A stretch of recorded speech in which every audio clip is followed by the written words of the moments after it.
Earth hung in space like a wounded blue marble, its surface scarred by more than a year of occupation and rebellion.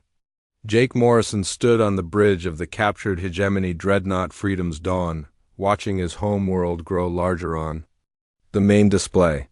Around him, the largest fleet in galactic history prepared for the battle that would determine the future of every free being in the universe. General Vexstar had made his choice. Rather than continue fighting a losing war across dozens of star systems, he had withdrawn all remaining hegemony forces to Earth's orbital space. Nearly 2,000 warships surrounded the planet, from massive Zephyrian battlecruisers to swarms of Krell fighter craft. The general's message to the galaxy was clear. If he could not rule, he would destroy everything rather than surrender. Jake's rebel fleet was smaller, but more diverse than anything the galaxy had ever seen. Human ships fought alongside Architect. Mining vessels converted to warships. Drifter cloud riders moved in formation with captured hegemony cruisers. Former Krell slaves piloted fighters against their old masters. The alliance Jake had built from his one-man war had become a symbol of unity that transcended species and ideology. The battle began at the edge of Earth's solar system, where advanced scout forces clashed among the asteroid fields. Jake had learned much about space warfare during his rebellion, but this was different from the hit-and-run tactics he had used before. This was a direct confrontation between two massive fleets, with the survival of entire civilizations hanging in the balance. Jake's strategy relied on the same unpredictability that had made his solo operations so effective. While the hegemony expected a conventional fleet engagement, the rebels attacked from multiple directions using unconventional tactics. Architect mining ships, designed to break apart asteroids, proved surprisingly effective at ramming through enemy battle lines. Drifter vessels, normally used for atmospheric flight, could maneuver in ways that larger warships could not match. The space battle raged for hours as the two fleets tore each other apart with weapons that could destroy planets. Jake watched from his command ship as vessels on both sides exploded in brilliant flashes of light. Each loss represented hundreds or thousands of lives, but he could not allow himself to think about the cost. Too much depended on victory. The turning point came when Jake led a personal assault on General Vexstar's flagship, the massive dreadnought Eternal Dominion. Using the same stealth ship he had operated during his solo war, Jake managed to penetrate the enemy vessel's defenses and dock in a maintenance bay. What followed was the most important single combat of the war. Jake found General Vexstar in the ship's command center, surrounded by the bodies of his own officers who had tried to surrender. The Zephyrian general had killed them rather than accept defeat, proving that his commitment to destruction went beyond military strategy. This was personal hatred of everything the rebellion represented. The duel between Jake Morrison and General Vexstar was both physical and symbolic. The human who had started this war alone faced the alien general who represented centuries of tyrannical rule. Their fight ranged through the ship's corridors and chambers while the space battle continued around them. Jake's victory over Vexstar was broadcast live across both fleets through hijacked communication channels. The sight of the hegemony's most feared general falling to a single human warrior shattered the morale of the remaining enemy forces. Ships began surrendering or fleeing from the battlefield as their crews realized that their cause was lost. But the war's end brought new challenges that Jake had not anticipated. The collapse of hegemony authority left a power vacuum across the galaxy that threatened to create chaos worse than the tyranny they had just defeated. Dozens of species demanded revenge against their former oppressors. Others wanted to claim hegemony territory themselves. Jake's greatest test as a leader came not in battle, but in the peace negotiations that followed. Building a new galactic government that could represent the interests of hundreds of different species required diplomatic skills he had never needed as a soldier. The alliance that had united against the hegemony threatened to fragment into dozens of competing factions. The solution came from an unexpected source.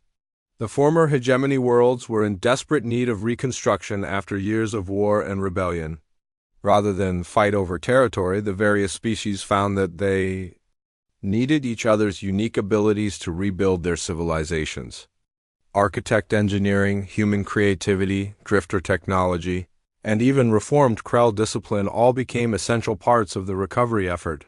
Jake's role in the new Galactic Federation was more symbolic than practical. As the man who had defied an empire alone and lived to see it fall, he became a living reminder that freedom was worth any sacrifice.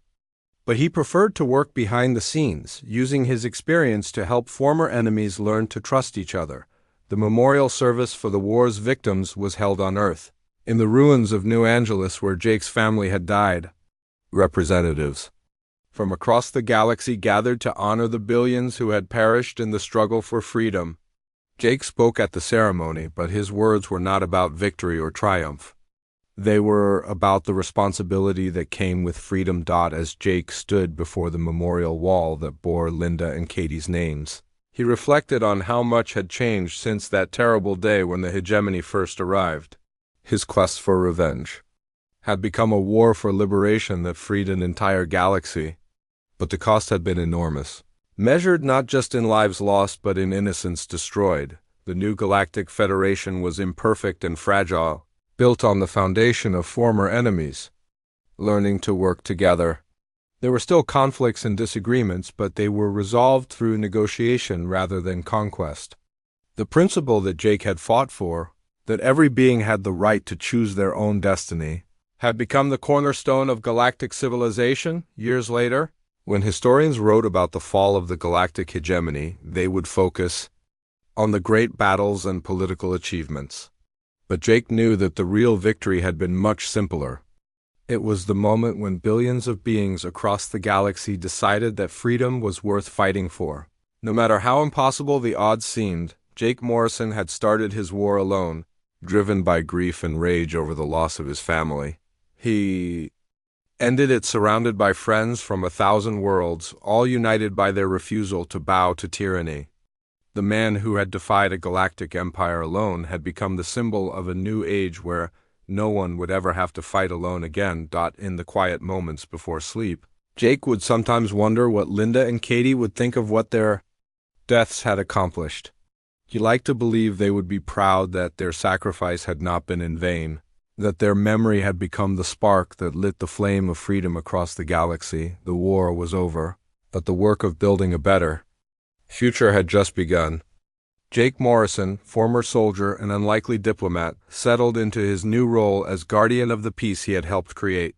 The galaxy was free, and he would spend the rest of his life making sure it stayed that way. The story of the man who defied a galactic empire alone had become legend, inspiring future generations across countless worlds to never surrender their freedom, no matter how impossible the odds might seem. In the end, that was the greatest victory of all. The destruction of the Titan research facility sent shock waves across the galaxy that had nothing to do with the explosion itself. Within hours of Jake Morrison's escape, news of Project Mindbridge leaked through underground networks on dozens of worlds. The hegemony's plan to lobotomize humanity became the spark that ignited a rebellion that had been building for centuries. Jake monitored the galactic communication networks from his hidden base in the asteroid belt, watching as his actions triggered responses he had never imagined possible.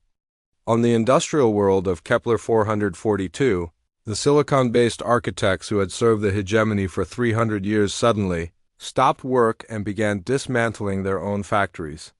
The gas giant colonies of the Tau Ceti system erupted in simultaneous revolts as the drifter populations turned against their Zephyrian overseers. Even more surprising were the reports coming from Earth itself. Human populations in the concentration camps had somehow learned about Project Mindbridge and were rioting despite facing certain death. Cities across the planet burned as desperate people chose to die fighting rather than live as mindless slaves. Jake's personal war had become something far beyond what one man could control or direct. But instead of feeling overwhelmed, he felt energized. For the first time since Linda and Katie died, he was not fighting alone. The first direct contact came through an encrypted message transmitted on frequencies Jake had been monitoring. The signal originated from the Rigel system, where the Architect Rebellion was strongest. The message was simple but clear. They wanted to coordinate their attacks with the mysterious Terracell organization. Jake realized he faced a choice that would define the future of the galaxy. He could maintain his deception and continue operating as a ghost, or he could reveal himself and attempt to lead this growing rebellion. The decision was made easier when he intercepted hegemony intelligence reports describing their response to the crisis. General Vexstar had been given emergency powers to crush the rebellion by any means necessary. The Zephyrian military was pulling ships and troops from across the galaxy, concentrating them in the most troublesome systems. Their plan was simple: destroy entire worlds if necessary to maintain control. The first example was made of the mining colony on Vega Prime, where human slaves had seized control of the orbital defense platforms, rather than attempt to retake the facility. Hegemony forces simply destroyed it from orbit. 3 million humans died in the bombardment.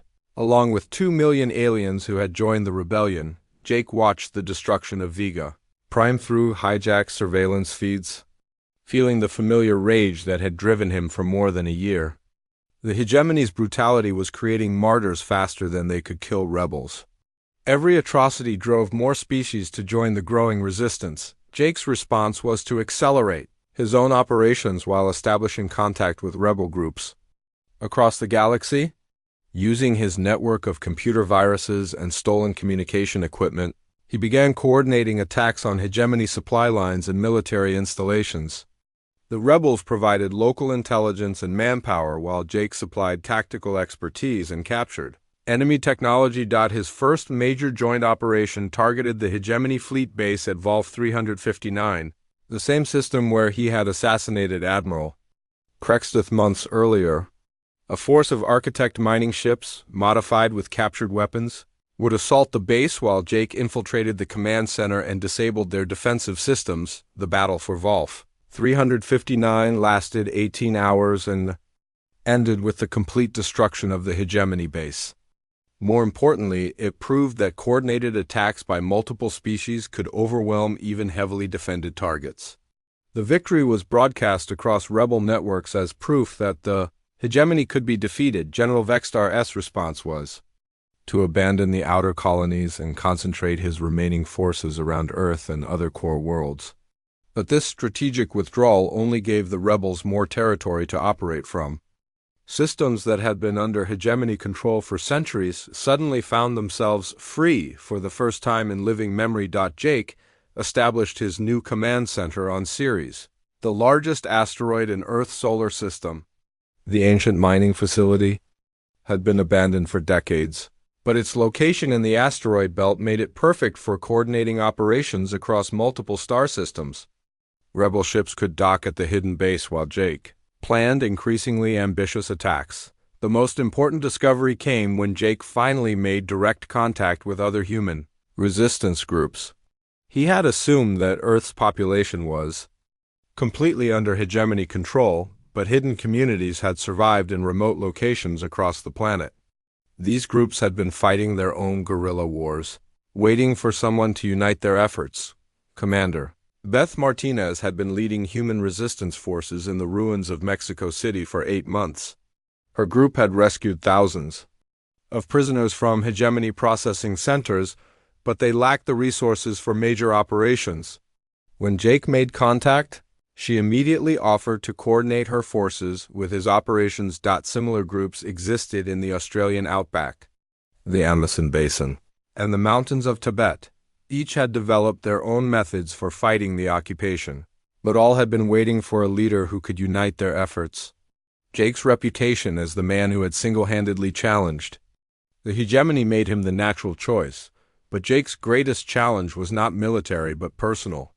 Leading a galaxy-wide rebellion required skills he had never developed. He was a soldier and saboteur, not a politician or diplomat. The Rebel Alliance included dozens of species with different cultures, technologies, and motivations.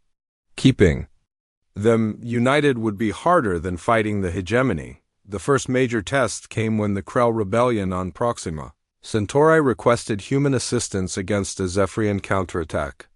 Jake's human allies argued that they should focus on liberating Earth before helping other species. The architect representatives insisted that their industrial capabilities were more important than human emotions. Jake resolved the dispute by leading the relief mission himself. Taking a small fleet of captured hegemony ships, he reached Proxima Centauri just as the rebel Krell forces were about to be overwhelmed. His intervention turned the battle and saved the rebellion from its first major defeat, the victory at Proxima. Centauri established Jake's credibility as a military leader, but it also revealed a critical weakness in the rebel alliance. The hegemony had centuries of experience in coordinating multi-species military operations. The rebels were still learning. To work together, Jake's solution was to create mixed-species assault teams that combined the best abilities of each race. Human creativity and adaptability, architect industrial capacity, Krell military discipline, and drifter technological innovation became the foundation of a new kind of warfare that the hegemony had never encountered, the Rebel Alliance's first. Major offensive targeted the hegemony fortress world of Centauri Prime, a heavily defended planet that controlled access to the inner systems.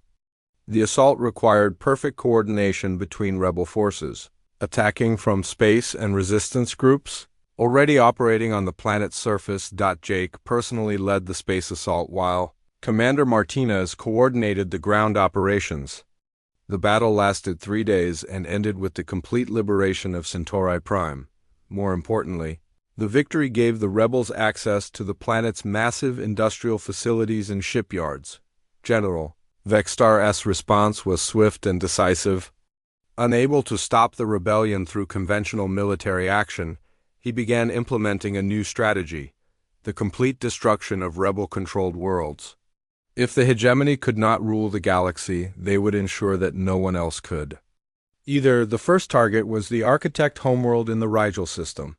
Rather than risk a ground assault against the silicon-based defenders, Vextar ordered his fleet to bombardment the planet from orbit until its surface was molten glass. 2 billion architects died in the attack, along with their entire civilization's accumulated knowledge. Jake watched the destruction of the architect homeworld through captured surveillance feeds, knowing that he had played a role in their deaths. His rebellion had given the survivors freedom, but at a cost that would haunt him forever.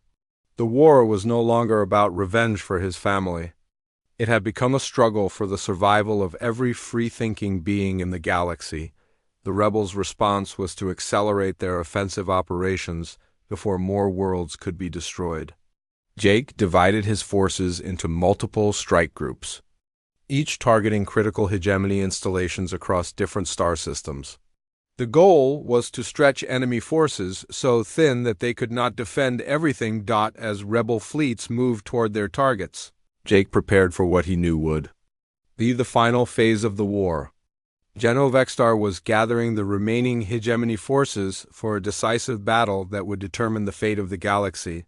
The location would be Earth itself, where this war had begun over a year ago.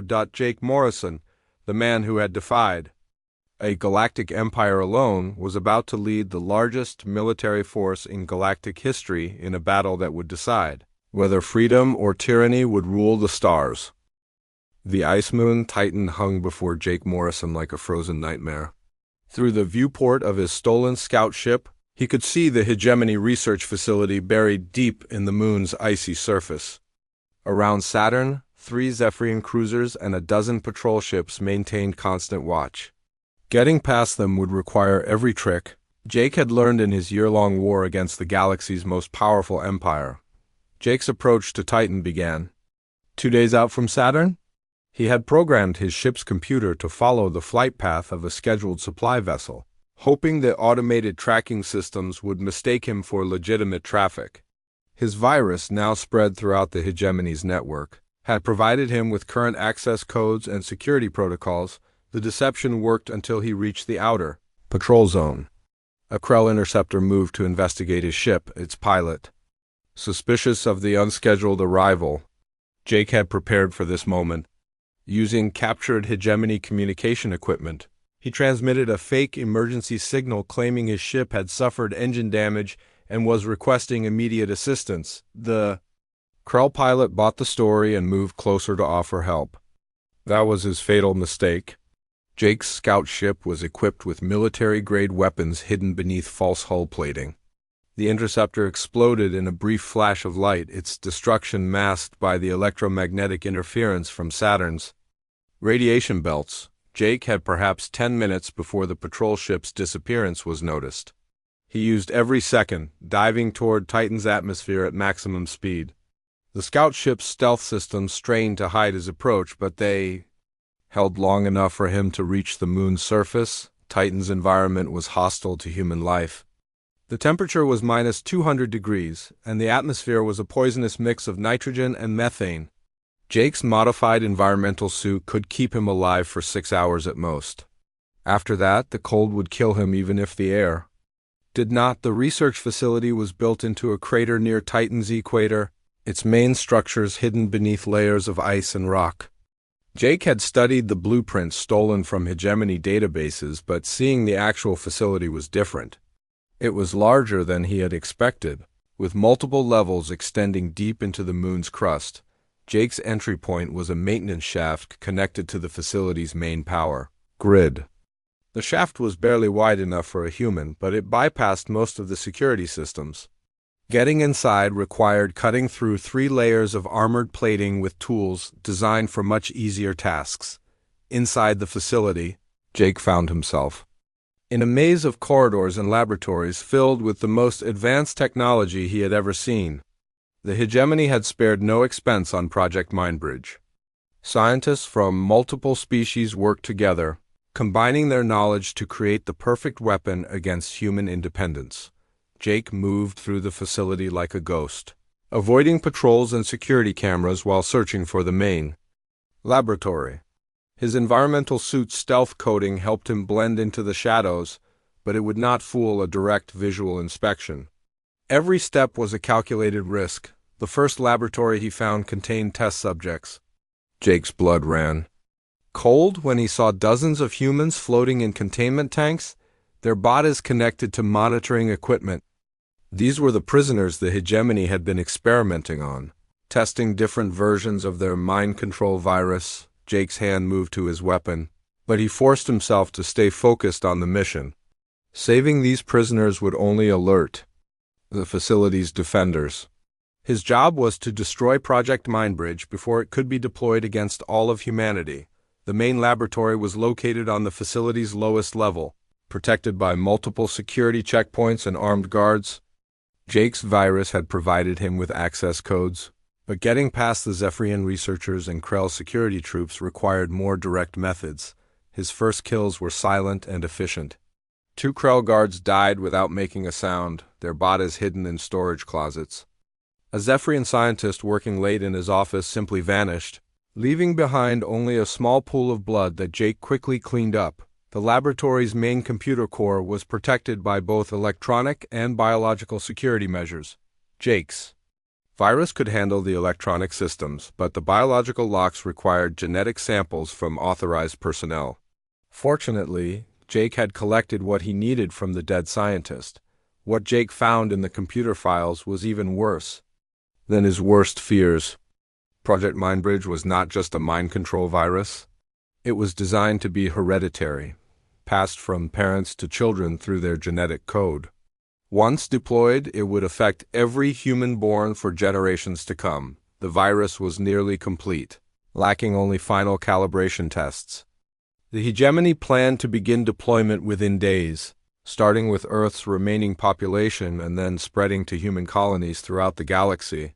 Within a year, every human alive would be transformed into an obedient slave. Jake began downloading the research data while simultaneously preparing to destroy the facility. The information would be crucial for developing countermeasures, but only if someone survived to use it. He uploaded everything to a secure data cache hidden in the asteroid belt. Insurance against his own death. The facility's destruction would require more than simple explosives. Jake needed to ensure that every sample of the virus was completely eliminated, along with all research data and manufacturing equipment. The facility's power grid became his weapon. By overloading the fusion reactors that powered the research complex, Jake could create an explosion large enough to sterilize the entire site.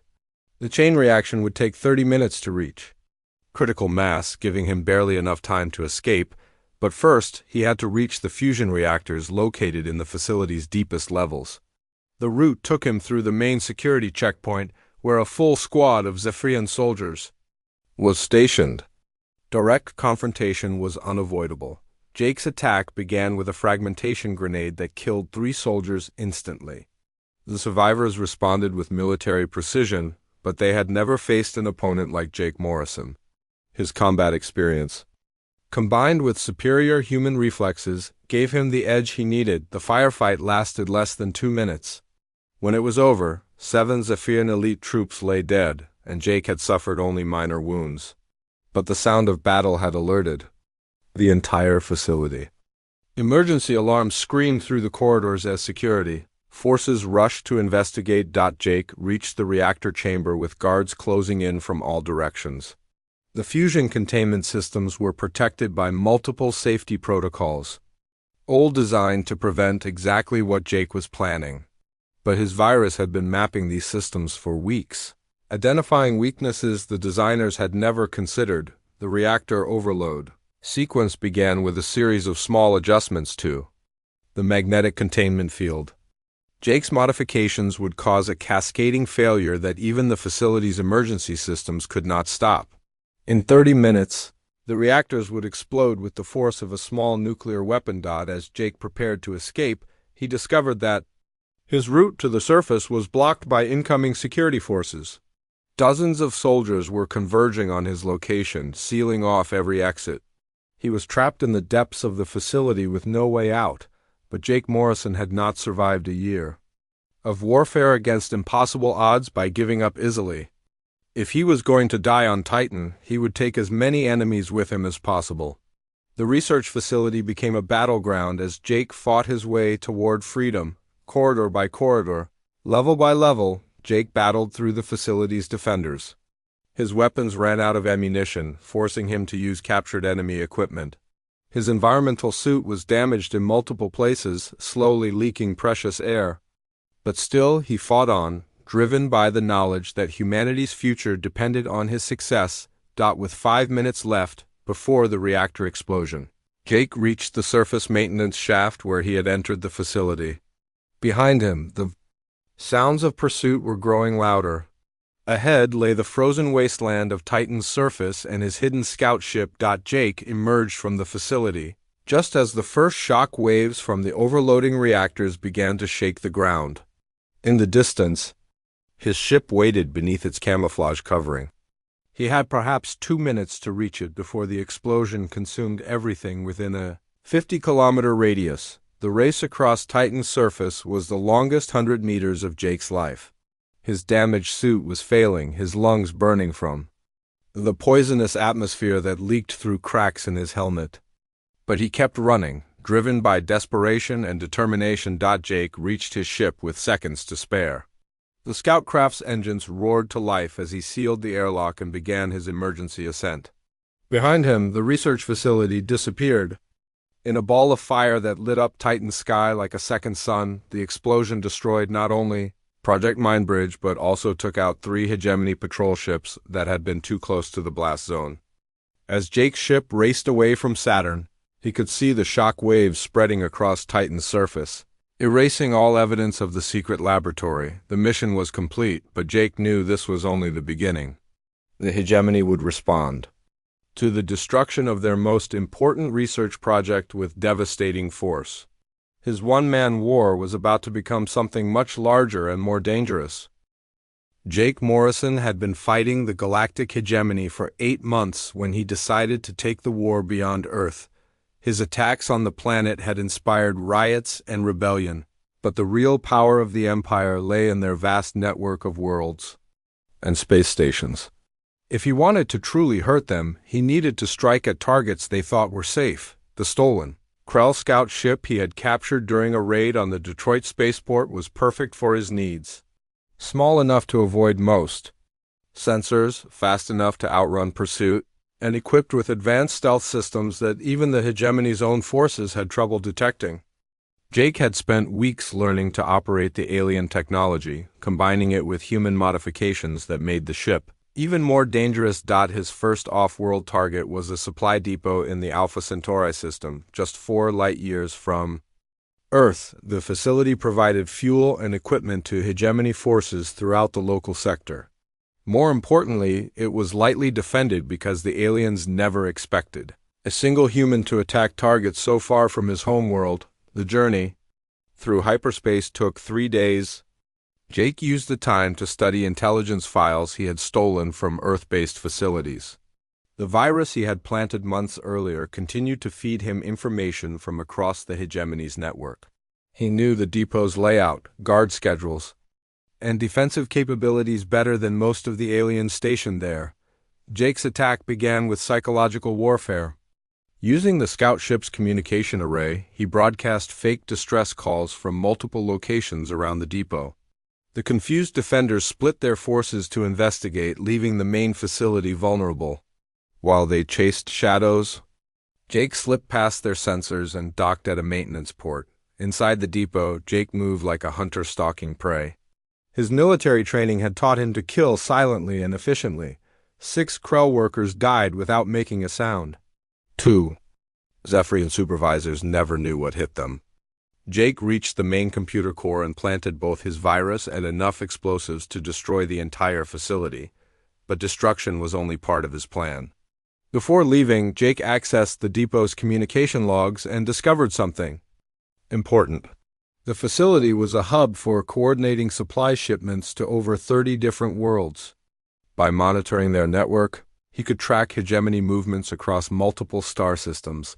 The explosion that destroyed the Alpha Centauri depot was visible from 3 light-years away. Jake was already heading to his next target when the distress signals began broadcasting across hegemony networks.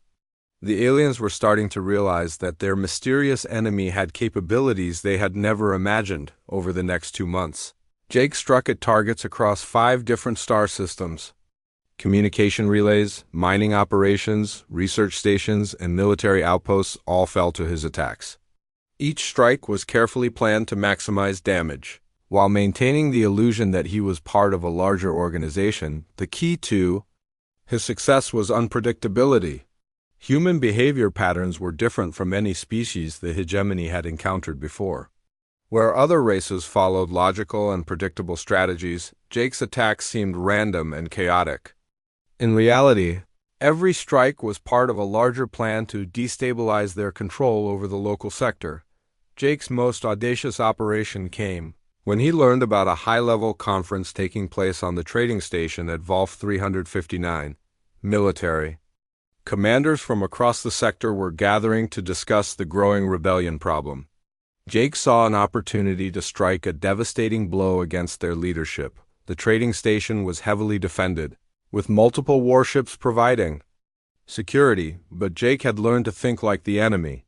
The hegemony's own protocols became weapons he could use against them. He transmitted fake orders that sent 2 of the guard ships away on emergency missions. A computer virus shut down the station's sensor grid for exactly 6 minutes. That was all the time Jake needed. He docked at the station during a shift change, when security was at its lowest point. His stolen Zephyrian uniform and forged identification got him past the checkpoints. The conference was being held in the station's most secure section, but Jake's virus had already mapped the ventilation system and identified weak points in their security. 20-3 high-ranking hegemony officers died in the explosion that destroyed the conference room. Among them was Admiral Krextith, the Zephyrian fleet commander responsible for maintaining order in 8 star systems. Jake escaped in the chaos that followed, but not before planting evidence that suggested the attack was carried out by a team of human special forces. The destruction of the Volf 359 conference sent shockwaves through the hegemony's command structure. For the first time in their history, they faced an enemy who could strike at their leadership anywhere in the galaxy. Paranoia spread through their ranks as officers began to question their own security measures. General Vextar, still hunting for the mysterious resistance network on Earth, received new intelligence that changed everything. The same organization, that was terrorizing his planet was also operating across multiple star systems. The scope of the threat was far larger than anyone had realized. The general's response was to consolidate his forces and launch a massive search operation. He pulled ships and troops from across the sector, concentrating them around Earth and other key worlds. This was exactly what Jake had hoped for. By making the enemy mass their forces in defensive positions, he reduced their ability to control their territory. Jake's war was entering a new phase. His attacks had grown from simple sabotage to strategic operations that threatened the hegemony's control over entire star systems. The alien media, carefully controlled by their government, began reporting on the mysterious Terra cell organization that seemed to strike everywhere at once. But Jake's greatest discovery came when he intercepted a classified communication about a secret research facility on Titan, one of Saturn's moons. The facility was developing something called Project Mindbridge, a biological weapon designed to alter human brain chemistry. The intercepted files were heavily encrypted, but Jake's virus had been collecting data for months. What he learned made his blood run cold. The hegemony scientists were creating a virus that would destroy the human capacity for independent thought. Infected humans would become perfectly obedient slaves, incapable of rebellion or resistance. The weapon was nearly complete, and field testing was scheduled to begin within weeks. Jake realized that all of his victories would mean nothing. If the hegemony deployed this weapon, every human in the galaxy would become a mindless drone, serving their alien masters without question. His personal war for revenge had become a race to save his entire species. The Titan facility was the most heavily defended target Jake had ever considered attacking. Multiple warships patrolled the area around Saturn, and the research station itself was protected by advanced defensive systems. But Jake had advantages the enemy did not know about. His virus had been spreading through their networks for almost a year, giving him access to their most classified databases. He spent weeks planning the assault, studying every detail of the facility's layout and security procedures. The attack would require perfect timing and absolute precision. One mistake would not only cost Jake his life, but doom humanity to eternal slavery. As Jake prepared for what might be his final mission, he recorded a message to be broadcast across all resistance networks if he failed. In it, he revealed the truth about Project Mindbridge and called on every free human in the galaxy to fight against its deployment.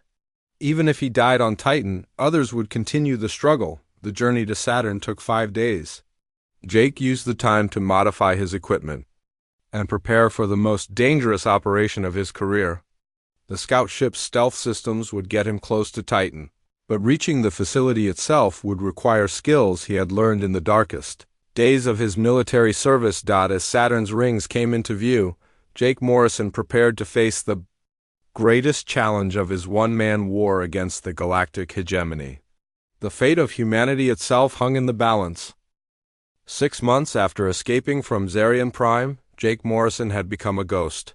The abandoned subway tunnels beneath Chicago provided perfect cover for his operations.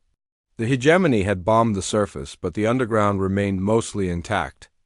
Down here in the darkness, Jake planned his war against an empire that controlled the galaxy. He had spent weeks setting up his base of operations. Old maintenance rooms became weapons storage. Abandoned train cars served as workshops where he modified stolen alien technology. The tunnel system stretched for miles, giving him dozens of escape routes if the enemy ever found his location. Jake's first targets were small and careful. Supply convoys moving through the ruins of the city made easy prey. He would strike from manholes or drainage pipes, destroy the vehicles with improvised explosives, then vanish before reinforcements arrived. The hegemony called these attacks random terrorism, but Jake knew better. Every strike was planned to gather intelligence and resources. The stolen alien equipment proved more useful than he had hoped. Krell weapons were powerful but simple to operate. Zephyrian technology was more complex, but his virus had given him access to their technical manuals. Jake learned to combine human creativity with alien hardware, creating weapons and tools that neither species had ever imagined. His first major success came when he discovered a pattern in the enemy's communication network. The hegemony used quantum relays to send messages across the galaxy, but the local network on Earth followed predictable schedules. Jake built a device that could intercept and decode their transmissions, giving him advance warning of their operations. The intelligence he gathered revealed something important. The hegemony was having trouble controlling Earth's population. Humans were not adapting to slavery as well as other species had. Small acts of rebellion happened daily across the planet. The aliens were frustrated and angry, which made them careless. Jake decided to increase their frustration. He began targeting communication arrays and supply depots with more sophisticated attacks. Instead of simple explosions, he reprogrammed their own systems to work against them. Automated defenses turned on their creators. Supply computers ordered shipments to wrong locations.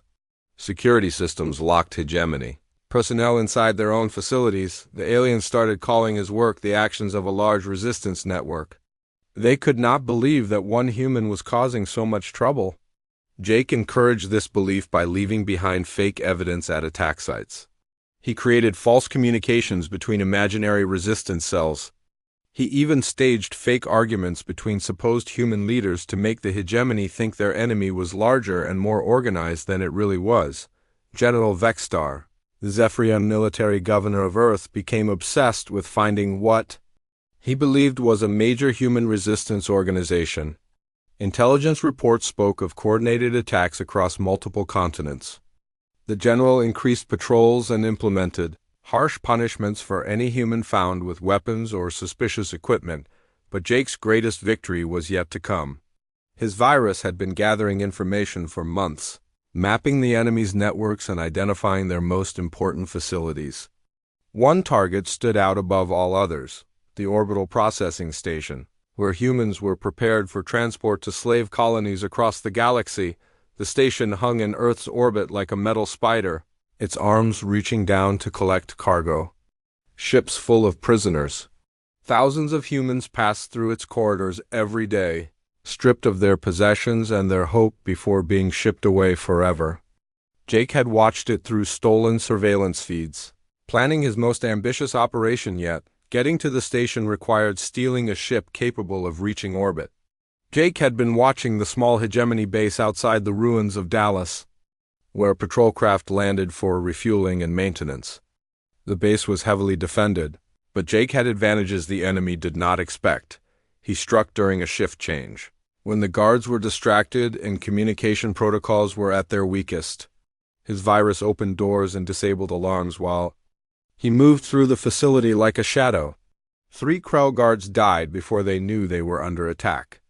2 Zephyrian technicians never got the chance to call for help. Jake stole a fast patrol craft designed for atmospheric and orbital operations. He also grabbed several crates of military-grade explosives and a portable computer core that would give him access to the station's systems. The entire raid took less than 20 minutes. Flying to the orbital station was the easy part. The hegemony never expected attacks from single small craft, so their defenses were designed to stop large fleets.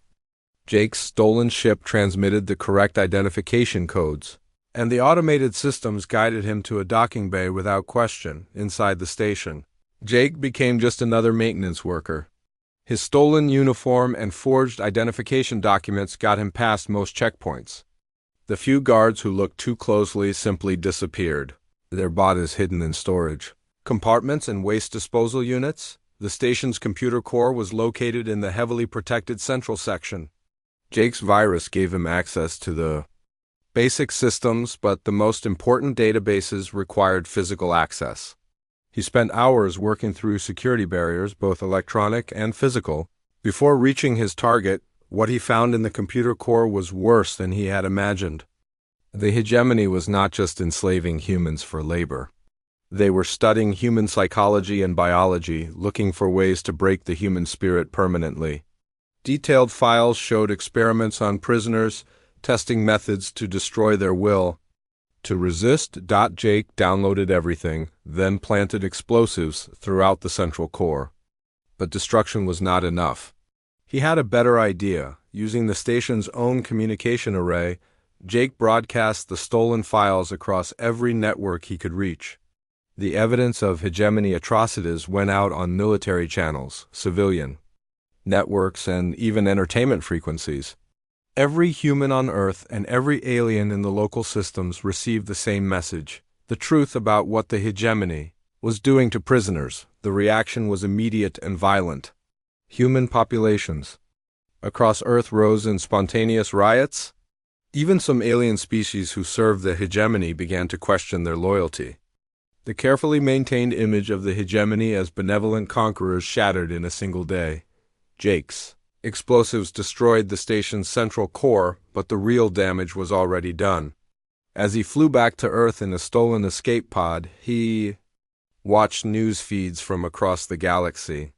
His broadcast had reached farther than he had hoped, inspiring resistance movements on worlds he had never heard of. General Vextar's response was swift and brutal. Martial law was declared across Earth. Human populations were rounded up and placed in concentration camps. The general announced that the terrorist organization responsible for the station attack would be found and destroyed, no matter the cost, but Jake was already planning his next move. The hegemony had revealed their weakness by overreacting to his attacks. They ruled through fear, but fear could work both ways. If one human could cause this much chaos, what could 100 do? Or 1,000? Deep in his tunnel hideout, Jake began preparing for the next phase of his war. The enemy thought they were hunting a large resistance network.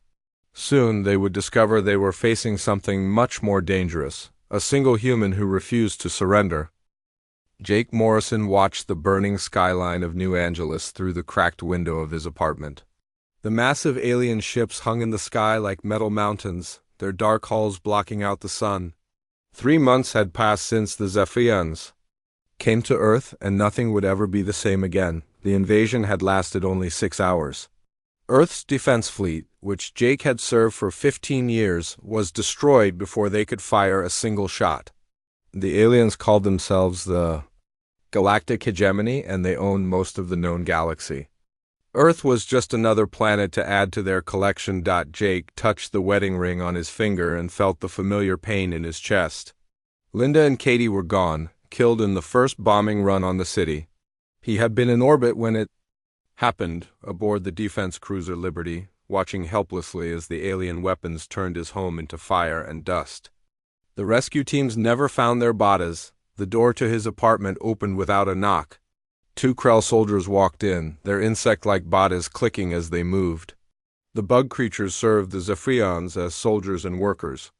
They wore translator devices on their chests that turned their clicking sounds into human words.